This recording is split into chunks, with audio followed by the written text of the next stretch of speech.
A luz, acende a luz. Boa noite, queridos. Sejam bem-vindos mais uma vez à nossa casa.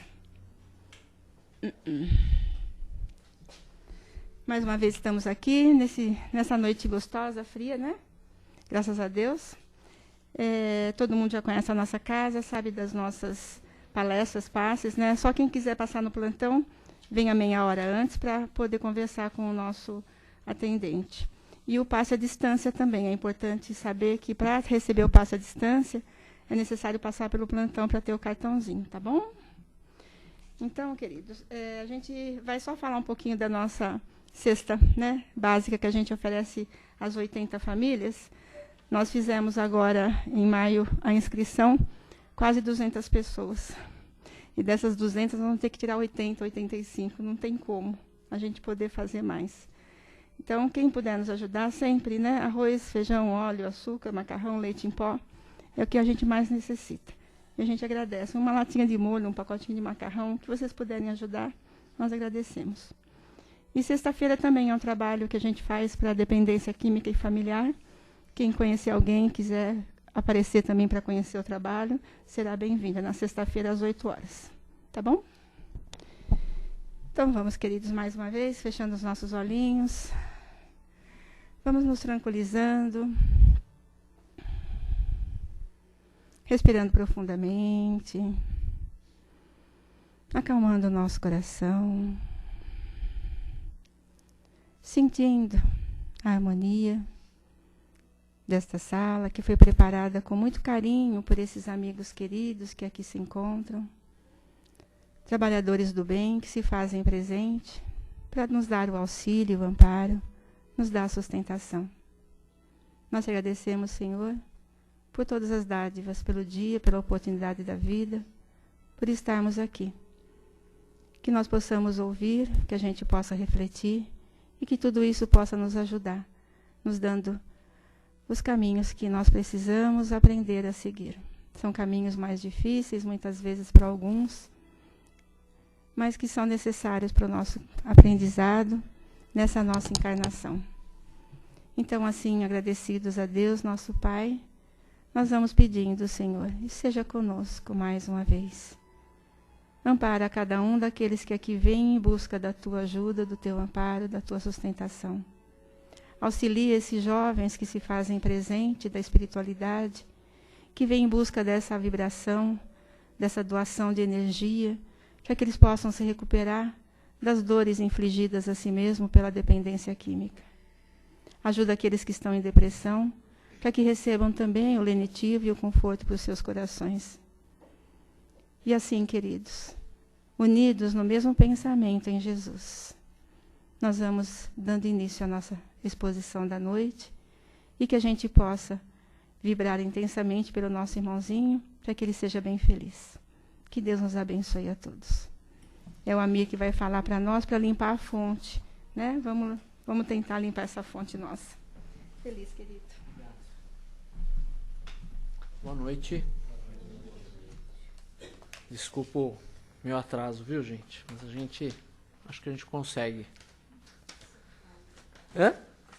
São Paulo vindo de longe. Então, já que a gente chegou tarde, vamos limpar a fonte, né? É do livro Pensamentos que Ajudam... Limpar a fonte é o nome do texto, e o livro Pensamentos que Ajudam, do José Carlos de Luca. Ele fala que o mundo que a gente vê, né, o que a gente vê fora, onde a gente está acostumado a ver o bom e o mal, o céu, o inferno, o que seja, normalmente o que a gente vê é um reflexo da gente mesmo. Nossa, meu irmão, mas como que é isso?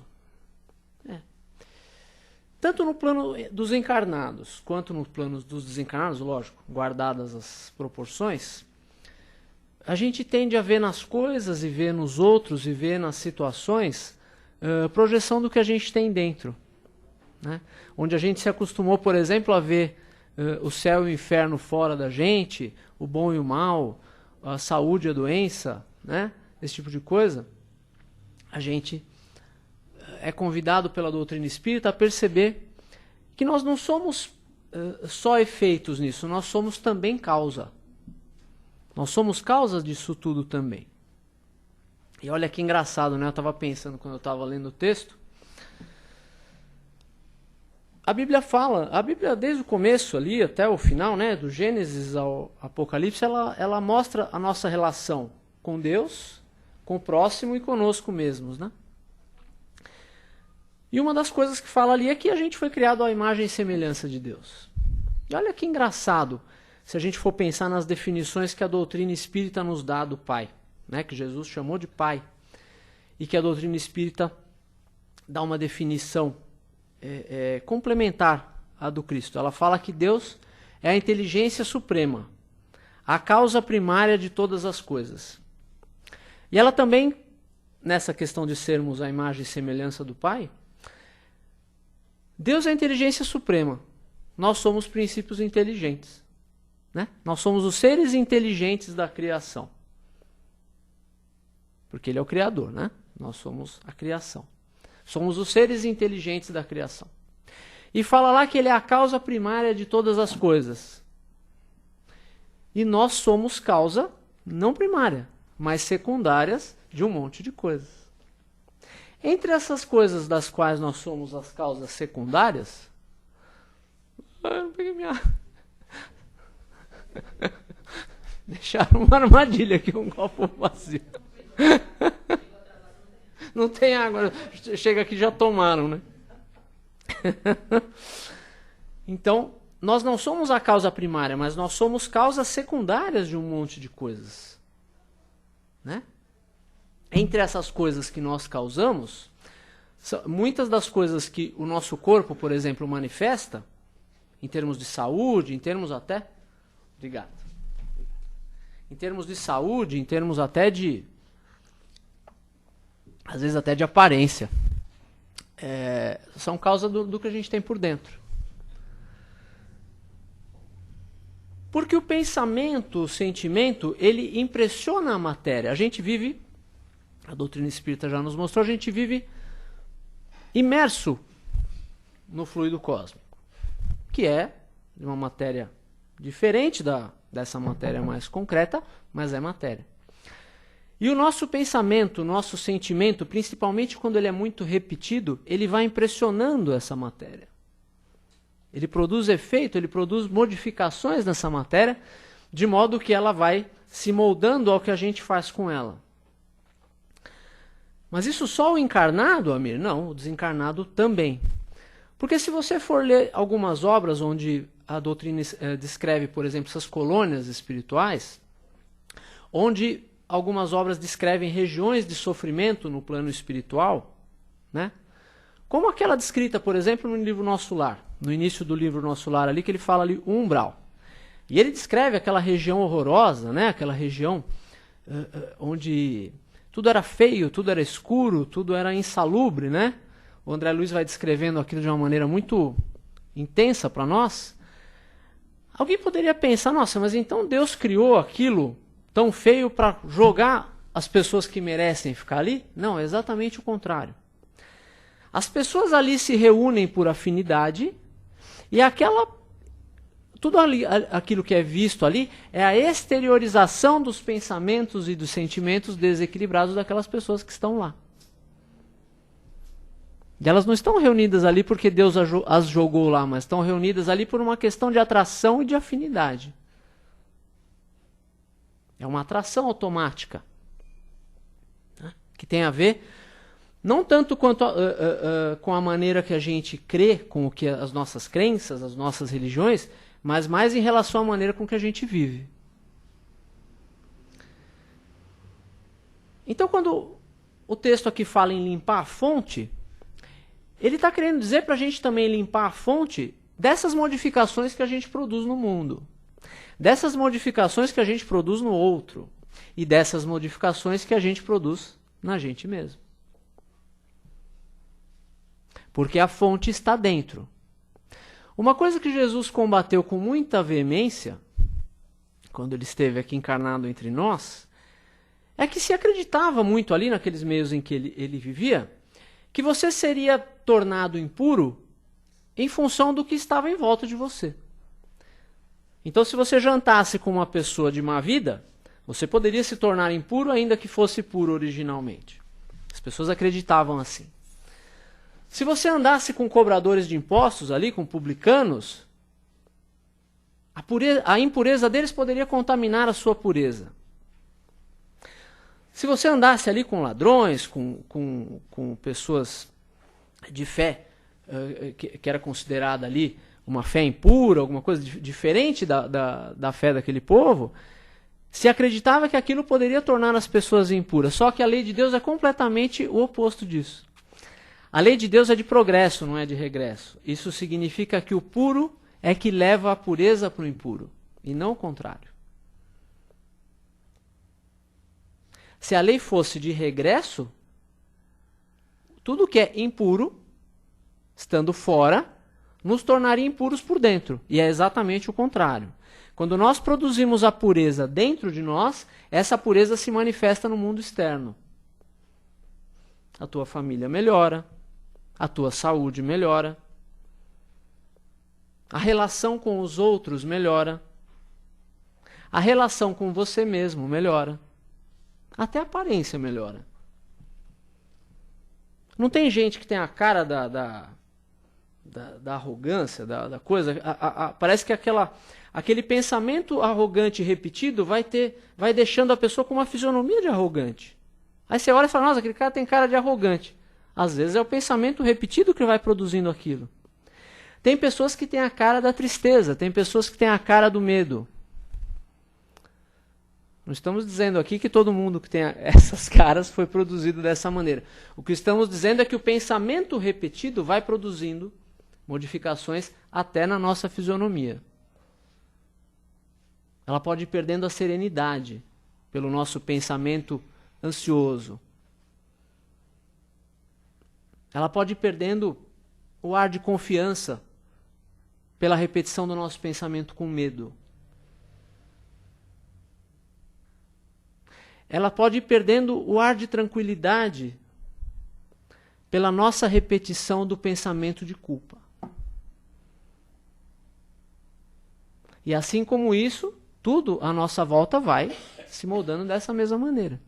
A nossa família vai refletindo o que nós entregamos para ela. O universo, em todos os meios que nós frequentamos, vai refletindo o que nós entregamos para ele. Porque a fonte é dentro, não é fora. E o que é fora não nos deveria afetar. Se afeta é porque produziu uma modificação dentro. E o que está dentro afeta. Porque a ninguém é dado o poder. Deus não deu a ninguém o poder de tirar a nossa alegria, de tirar nosso sossego, de tirar nossas virtudes. Como a nós também não foi dado o poder de tirar nada disso dos outros. Porque a gente não terceiriza plantio e não terceiriza colheita. A colheita é nossa, o plantio é nosso e a colheita também é nossa. Não tem como a gente colher o bem que o outro plantou, nem colher o mal que o outro plantou e vice-versa. Né? Aí ele fala no texto aqui, que a gente às vezes quer mudar a nossa vida sem mudar a nós mesmos.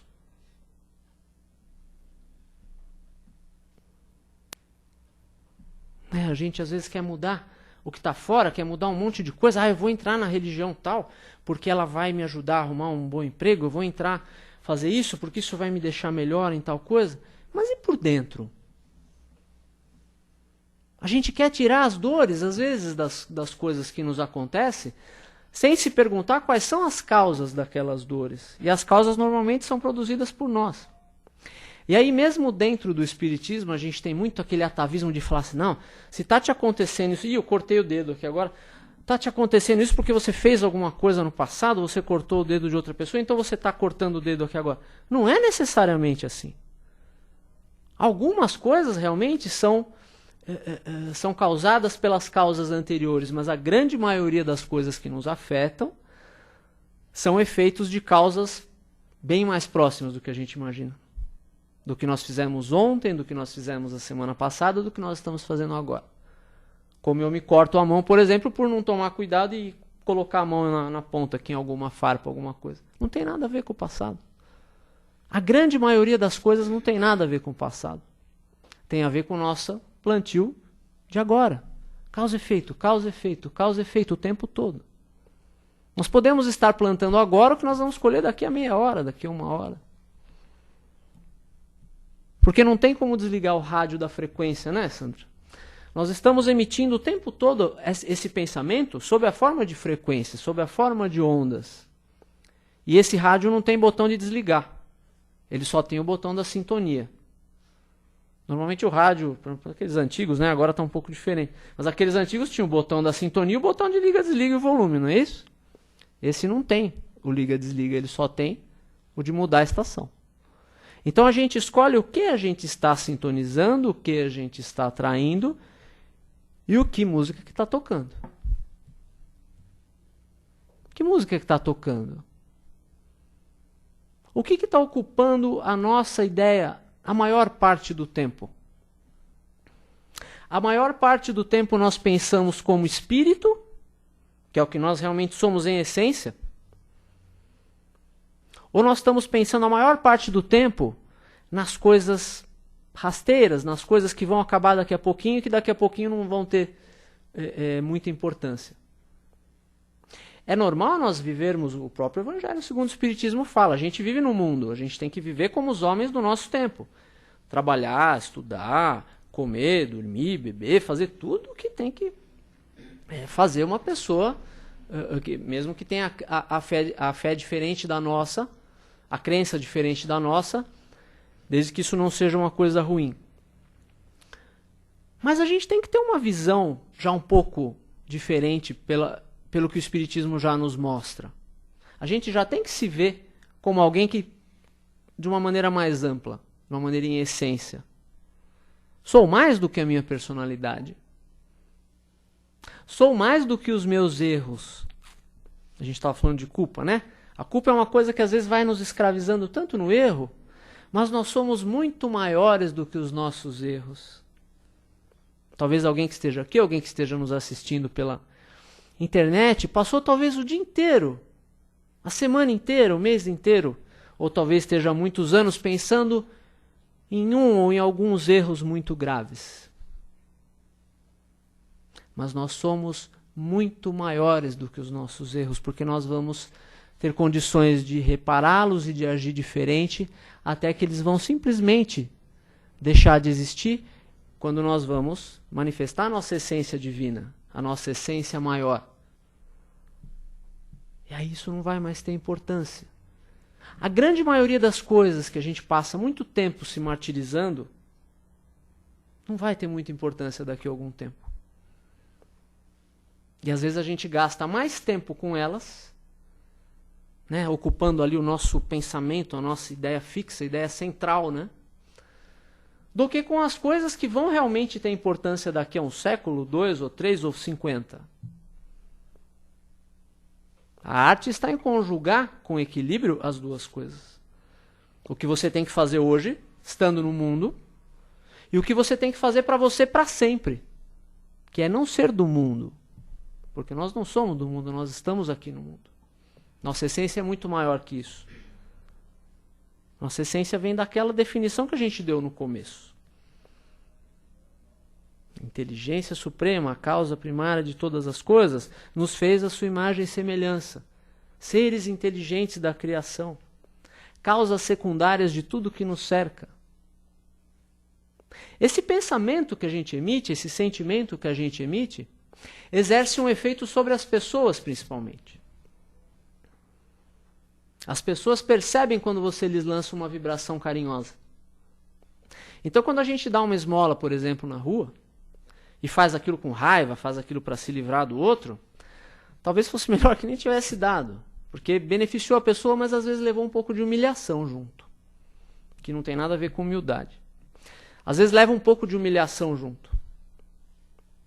Diferente de que às vezes você nem às vezes tem alguma coisa para dar, mas você dirige um pensamento amoroso para aquela pessoa e ela percebe que você compreende a dor que ela está passando e você tem respeito por aquela situação.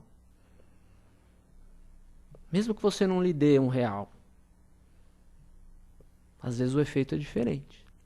Você dá uma cesta básica, você dá um sanduíche ali na Avenida Cruzeiro do Sul, com o sentimento de tome e sai fora, é totalmente diferente de você dar e falar assim, meu irmão, aproveita. É totalmente diferente, as pessoas sentem isso. E isso impressiona as nossas famílias, os nossos colegas de trabalho, quem está do teu lado no trânsito, quem está com você no centro. Aquele bom dia que a gente dá para quando a gente chega no trabalho, aquele bom dia no elevador, é um bom dia com intenção de que a pessoa tenha realmente um bom dia? É a fonte que precisa ser limpa. Porque falar bom dia qualquer pessoa fala. Mas querer que aquela pessoa tenha realmente um bom dia, precisa estar com a fonte limpa. Trabalhando, a gente atende muita gente, né? A gente conversa com um, conversa com outro, atende o telefone. É do nosso interesse que aquela pessoa saia daquela conversa melhor do que chegou? Ainda que seja só uma coisa de trabalho? É do nosso interesse. Isso significa que a fonte está limpa.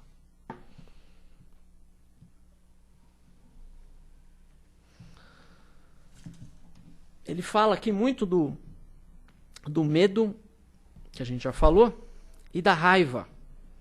Que a gente muitas vezes se pega sentindo raiva. E a gente que já está no Espiritismo, muitas vezes a gente tende a não aceitar aquilo, né? Não aceitar que está sentindo raiva. Aí a gente começa a fantasiar as coisas. Né? Ele fala aqui muito claramente que a gente tem que olhar com honestidade para dentro de si para ver o que precisa ser mudado, para ver o que ainda não é tão bom. E às vezes a gente primeiro nega. Fala assim, não, eu não estou sentindo raiva. Eu só estou indignado. A gente vai fantasiando, né? A gente faz o mal não ser tão mal, né? Às vezes a gente tem apego a alguma coisa, né? Apego ao dinheiro, apego a riquezas e tal. Fala assim, o que? Não, eu sou previdente. Às vezes a gente tem aquele vício de prestígio, aquela coisa. Fala assim, o que é isso? Não, é dignidade. Não é orgulho, é dignidade. A gente precisa olhar para si, mais do que para os outros, com honestidade e ver o que é e o que não é. O que é o bem e o que não é tão bem. Para ter honestidade para mudar o que precisa. Que não é fácil, hein? Não é fácil para ninguém. Admitir já é difícil, né? E aí ele fala aqui da raiva. Por que a gente sente raiva?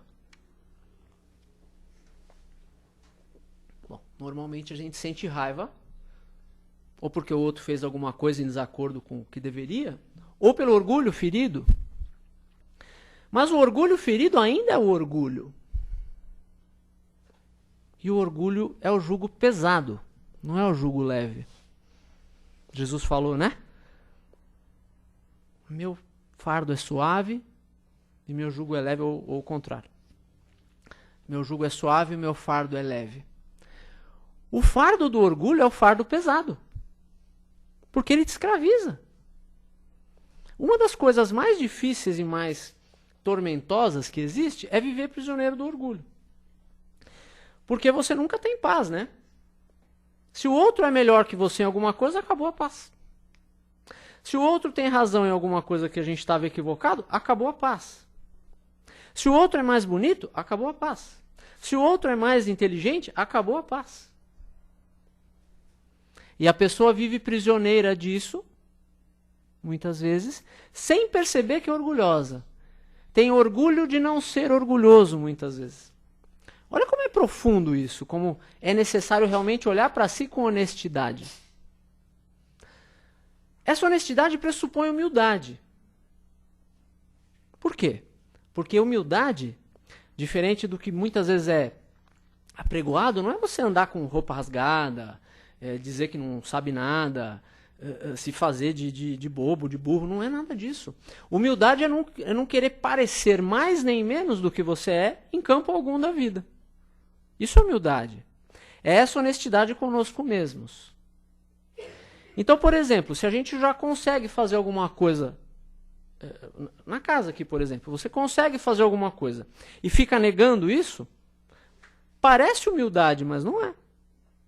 Porque humildade é você fazer o que você pode. É só você não querer mostrar mais do que pode, do que sabe, do que consegue. E nem menos. Humildade é ter a exata noção de onde nós estamos. É ter a exata noção do nosso ponto de limite, do nosso estágio evolutivo hoje. Isso é humildade. É você saber que tem gente que sabe mais, e está tudo bem com isso. E tem gente que sabe menos, e também está tudo bem com isso. E que nós não somos melhores nem piores do que os outros porque sabemos mais ou menos. Isso vale para o que você tem, isso vale para o que você sabe, isso vale para a tua profissão, para as tuas características físicas. É estar tudo bem em ter pessoas acima e abaixo em vários campos da vida. E é saber que isso não é permanente, que amanhã essas coisas podem se inverter. Então, por exemplo, se nós estamos hoje prisioneiros do orgulho, porque, sei lá, temos um cargo importante, ganhamos bem e tudo, se nos achamos melhores que o outro por conta disso, isso é falta de humildade.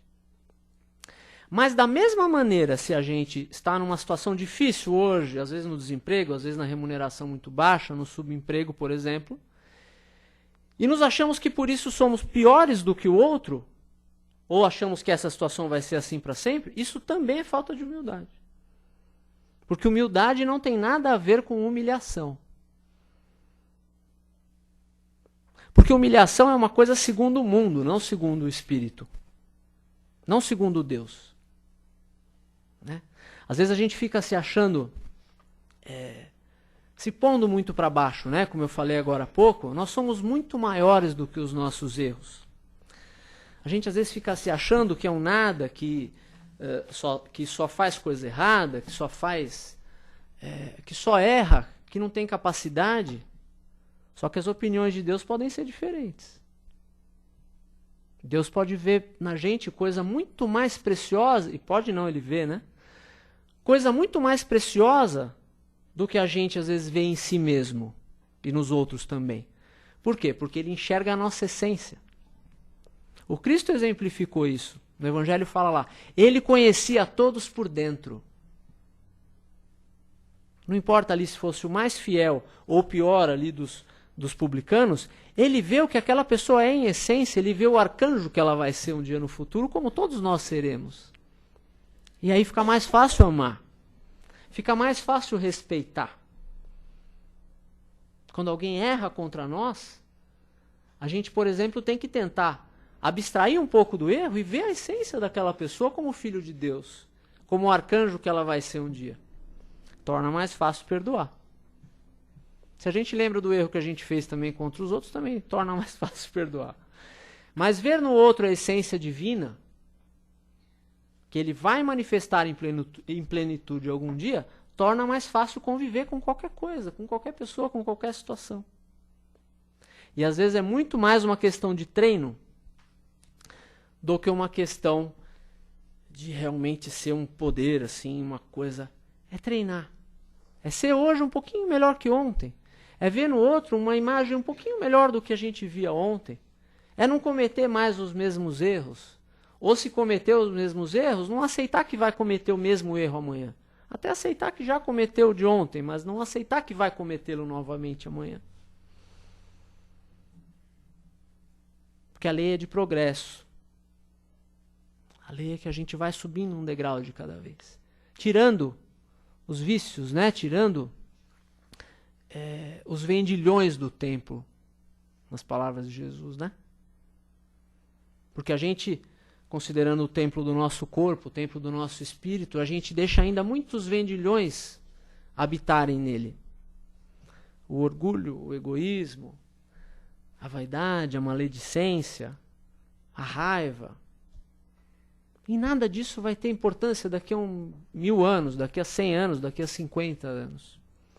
Todas as situações que nos tiram do sério hoje não terão tanta importância assim daqui a algum tempo. Mas talvez nós tenhamos que olhar para as mesmas pessoas. Talvez tenhamos que consertar muitas situações. Talvez tenhamos que enxugar algumas lágrimas que fizemos derramarem agora. como os outros também enxugaram as nossas e enxugam as nossas, e é assim que nós vamos evoluindo juntos. Tirando esses vícios, esses vendilhões do templo e substituindo por virtudes. Só que o Cristo não faz isso à força. Nada com a gente ele faz à força. Ele sempre respeita o nosso livre-arbítrio. Eu já costumo falar isso aqui, né? Ele não vira para você e fala assim, eu vou arrombar a porta do teu coração e vou fazer você ficar bom na marra. Não. Está lá no Evangelho. Eis que estou à porta e bato. Ele pede para entrar no coração. Eis que estou à porta e bato. Aquele que me ouvir, você tem que ouvir o que ele está falando, me convidar a entrar, exige uma postura ativa, né? E não uma postura passiva, esperando sempre venha de fora. Nós temos que convidar o Cristo a entrar. Então, se alguém me ouvir, me convidar a entrar, eu entrarei e com ele cearei. O que é cear com Jesus? Na palavra comum é comer a comida que ele come, certo? Numa outra passagem ele fala assim, eu tenho uma comida para comer, é fazer a vontade do meu Pai que está nos céus e trabalhar pela sua obra. Olha como é bonito isso. E a gente junta isso com o que Humberto de Campos coloca de algumas passagens que ele narra ali, que não estão todas no Evangelho, onde ele fala, mostra Jesus dizendo que obra é essa. Jesus fala muitas vezes, é a obra divina no coração dos homens. O que é essa obra divina? É nos livrar das nossas limitações, nos livrar do erro, da ilusão, substituindo por virtudes. Por uma visão plena, por uma visão sem ilusão. E é aí que se manifesta o que ele chama de o reino de Deus. A obra divina no coração dos homens. Palavras do Cristo, não minhas. Que ele te acompanhe, que ele toque o seu coração nessa noite, que ele faça o teu passe e o teu retorno para casa maravilhosos. Obrigado.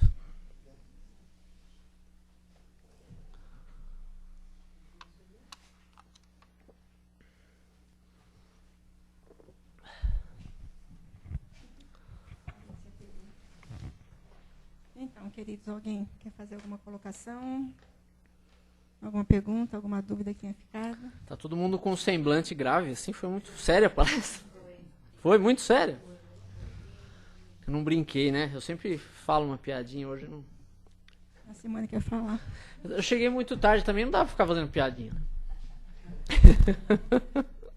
Oi, Simone. Oi, Amir. Você estava falando que Deus vê em nós a potencialidade em ação, né? Aquilo que a gente vai ser e que ainda por, vamos dizer assim, preguiça moral, infantilidade de espírito, a gente está retardando. Jeremias, no Antigo Testamento, ele fala isso, né? As misericórdias divinas são eternas e se renovam todos os dias para dar conta do que a gente fez e das borradas que a gente ainda vai fazer.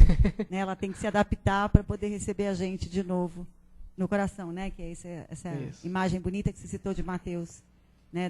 Da ceia. Não é isso? Na Bíblia tem muitos tesouros, né? Que a gente às vezes passa despercebidos, né? E em cada uma delas se revela o amor de Deus, né? Tem gente que até fala que no Antigo Testamento não tinha o amor, que era só aquela coisa do Senhor dos Exércitos e tudo, e que só a partir do Novo Testamento se começou a falar em amor. Isso não é verdade, né? Talvez não esteja da maneira tão bonita e tão explícita como Jesus e como depois o Espiritismo colocam, mas isso está em muitos lugares do Antigo Testamento, né? Em Levítico, por exemplo, tem uma parte lá que ele fala assim: não faça mal ao seu semelhante, não se vingue do seu semelhante, ame ao próximo como a ti mesmo. No Antigo Testamento, milhares de anos antes de Jesus, né? E ali tem muitos tesouros, né, mostrando que Deus vê na gente essa essência divina. Por exemplo, tem um pedaço de um salmo que ele fala assim: assim como está longe o Oriente do Ocidente, o Pai afasta de nós as nossas transgressões. Como que ele afasta?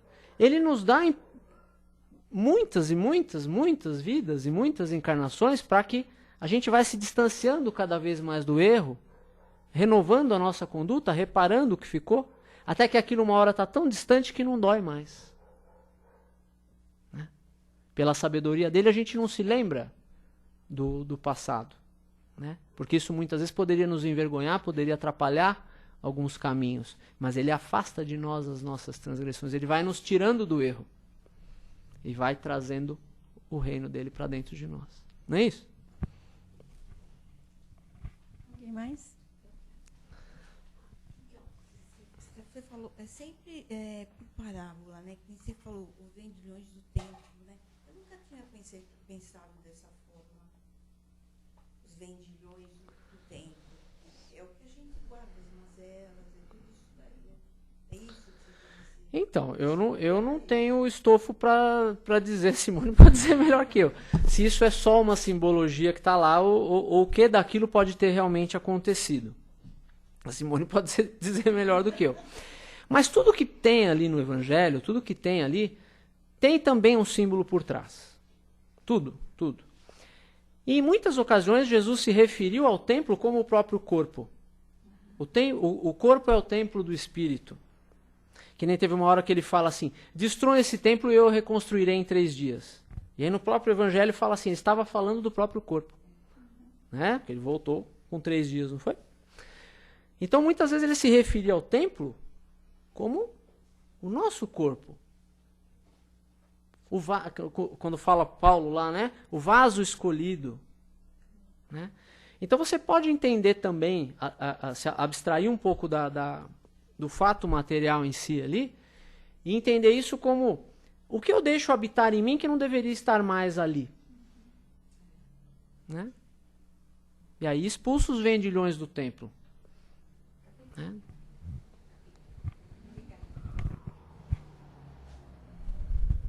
Falou agora do templo. Eu li um livro chamado Eustáquio, falando sobre... eu não lembro agora se foram 15 encarnações de um mesmo espírito ou 15 séculos. Acho que era 15 séculos de uma trajetória.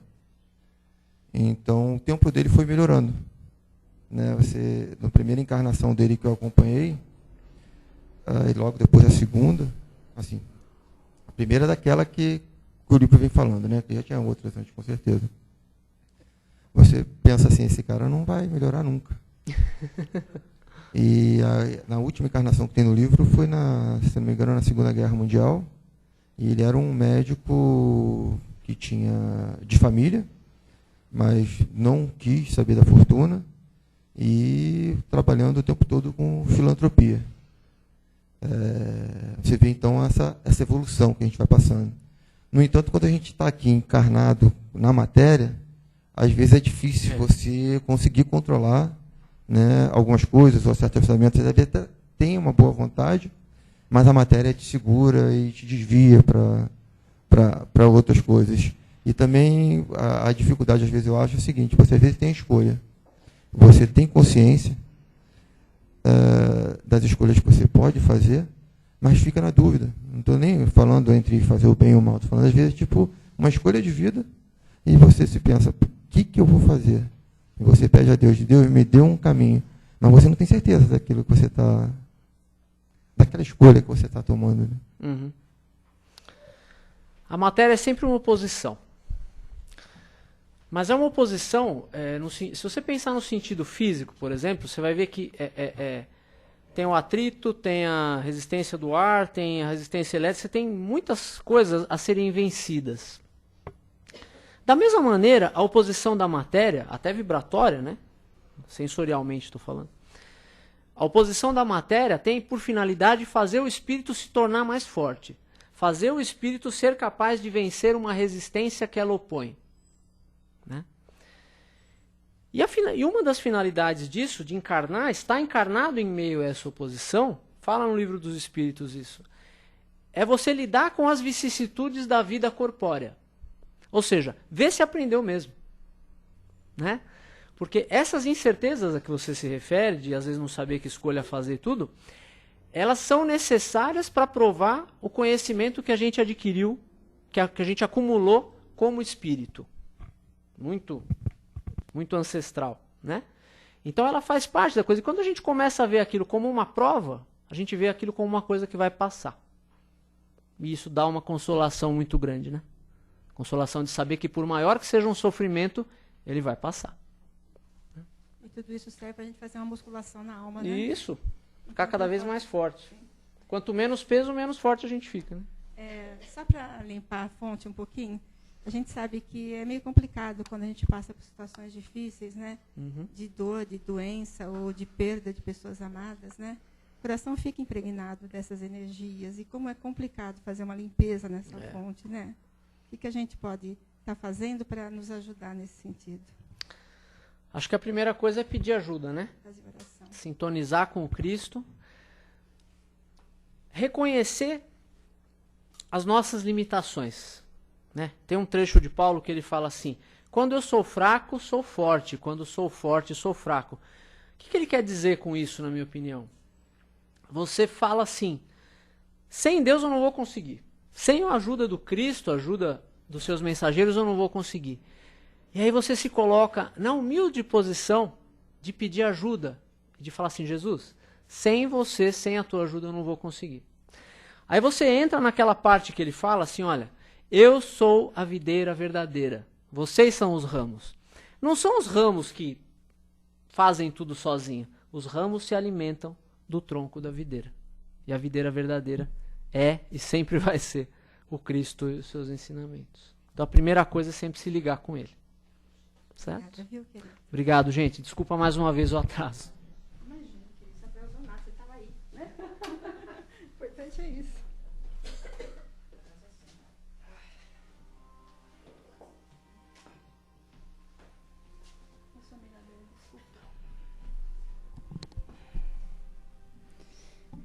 Então, queridos, depois dessa exposição, a gente vai deixando ela ficar bem firme na nossa mente, para que a gente possa refletir e tirar daqui o melhor do que nós ouvimos hoje, para nos ajudar, para nos tirar um pouco da tristeza, da dor, da angústia, que muitas vezes nós sentimos no decorrer da vida. Nós sabemos que nós estamos aqui de passagem, né? Esse mundo é transitório para nós. Somos espíritos, não pertencemos a esse mundo, como disse o nosso irmão. Então a gente compreende que faz parte da nossa vida esses aprendizados que às vezes são dolorosos, que nos trazem dor na alma, mas ainda na humanidade nós temos o direito de sentir essa tristeza, essa dor e trabalhar com ela, para que ela possa, sendo minimizada, que ela possa se afastar e se transformar na alegria do presente, na alegria que o Pai nos oferece, que é o presente da vida. Então, queridos, nós vamos aproveitar esses momentos para que a gente possa fazer as nossas vibrações. Vibrar é um ato de amor, é doar de nós o que nós temos de melhor.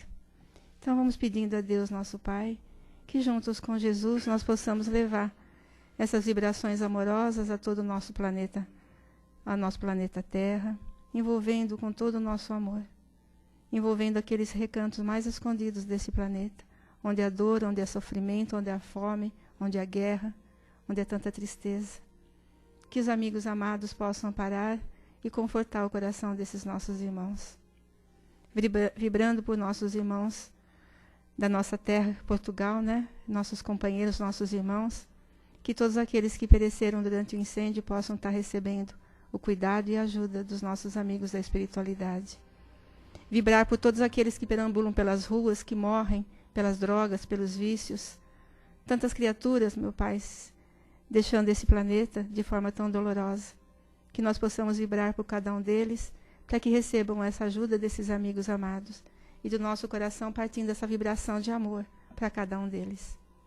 Vibrando por todos aqueles que se encontram nos hospitais, nas casas de saúde, nos seus leitos de dor.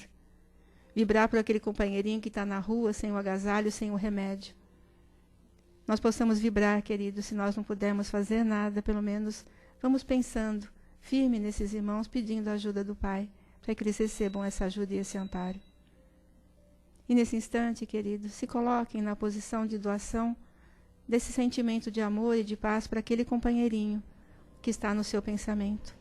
Que ele receba nesse instante essas vibrações de amor, de paz, de tranquilidade, de equilíbrio.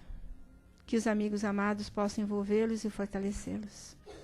Pensem com muito amor nesses nossos irmãos. E nós vamos vibrando pelo nosso Brasil, querido país que abrigará um dia essa pátria do Evangelho. Nós não podemos perder essa nossa convicção de que realmente ela foi feita para abraçar todos os povos, abraçar todas as criaturas que aqui chegam. Não importa a religião, não importa a cor, não importa a raça. O que importa é que são nossos irmãos em humanidade. Que possamos vibrar por esse Brasil amado, para que ele seja realmente um dia essa terra abençoada, onde se abrigarão muitas pessoas, muitas criaturas que virão buscar o asilo necessário. E que as preces de Ismael, nosso amigo querido, possa chegar até o coração de todos aqueles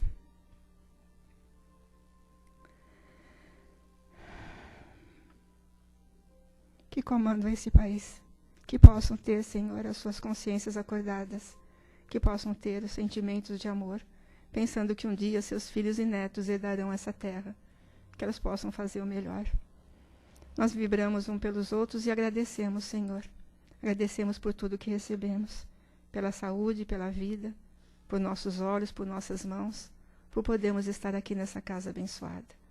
Que a luz do teu amor nos acompanhe, que tenhamos uma semana de muita paz e de muita luz. Que o Senhor da vida nos acompanhe. Graças a Deus. Nós vamos ficar ainda em silêncio, nós vamos chamando as pessoas para receber o passe, queridos. Graças a Deus.